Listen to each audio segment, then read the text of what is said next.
Have you ever found yourself in this situation? It's 11 p.m. and your car breaks down in the middle of nowhere.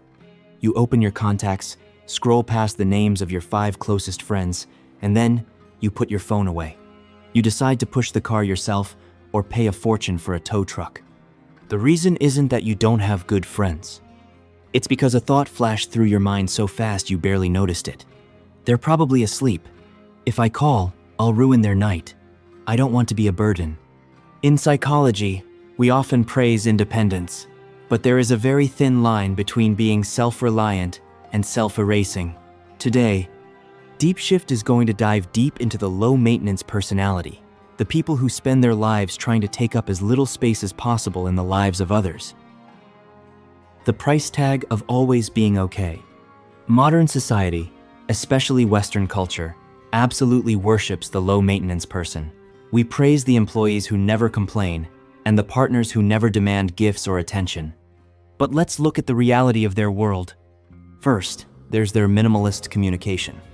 Their texts are usually okay, good, or up to you. They don't want to burden you with a long paragraph about how they actually feel.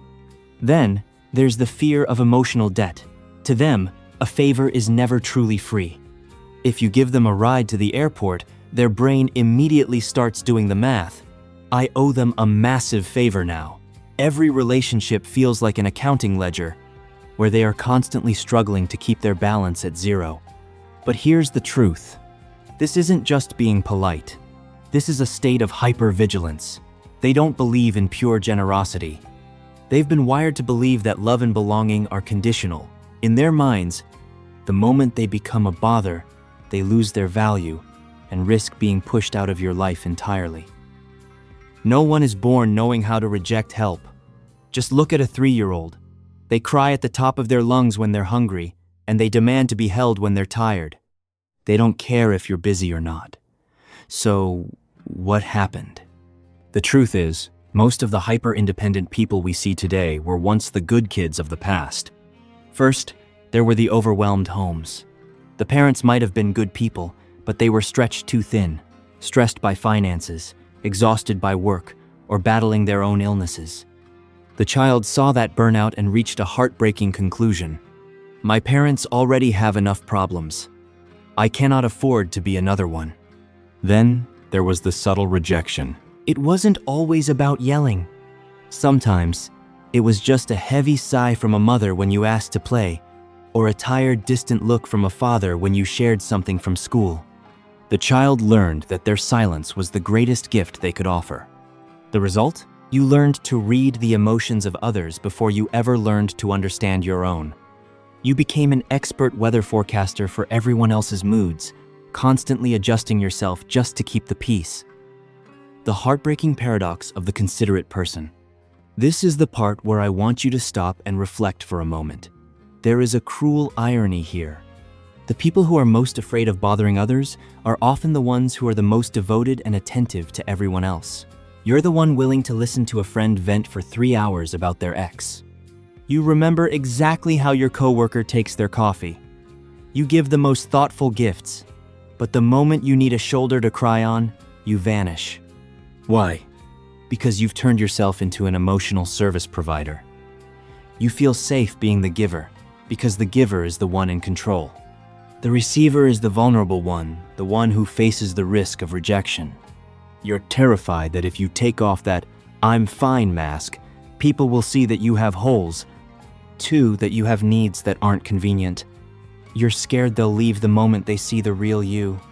So, you'd rather endure the loneliness of independence than face the perceived shame of being a burden.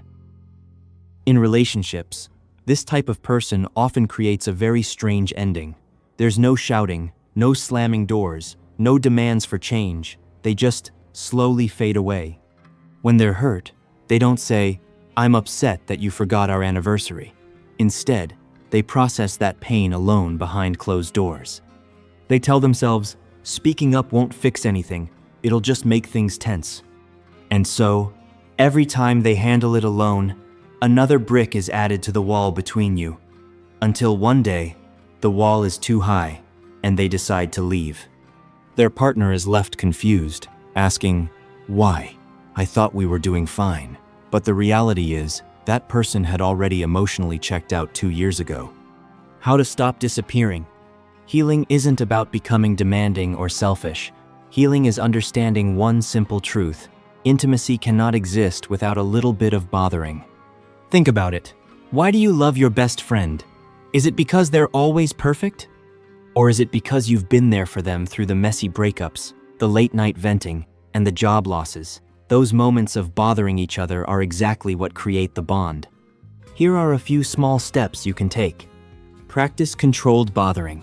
Start by asking for something tiny. Ask a coworker to grab you a glass of water, or ask a friend to pick up a snack for you on their way over. Watch what happens. Does the world end? Do they hate you? No, they usually feel good because they got to help you. Shift your language. Instead of saying, "Sorry for bothering you," try saying, "Thank you for making time for me." Sorry creates distance. Thank you creates connection. Own your fatigue. Next time someone asks, "How's it going?" instead of the reflex, "Everything's fine," try saying, "Honestly, it's been a rough week, but I'm hanging in there." You don't have to overshare. Just stop lying about being perfect. Independence is a life skill, but hyper-independence is a scar. You don't always have to be the hero who has no needs. You are human, and humans need each other. Taking up a little space in someone's life doesn't make you a burden, it makes you a part of their life. Don't let the fear of being a bother stop you from being fully loved. If you saw yourself in this video, please leave a comment or share a small thought below. You don't need to explain yourself in detail, just let us know that you're here and that you no longer have to carry this silence alone. If this resonated with you, I'd really appreciate you subscribing to the channel. I'll see you in the next one.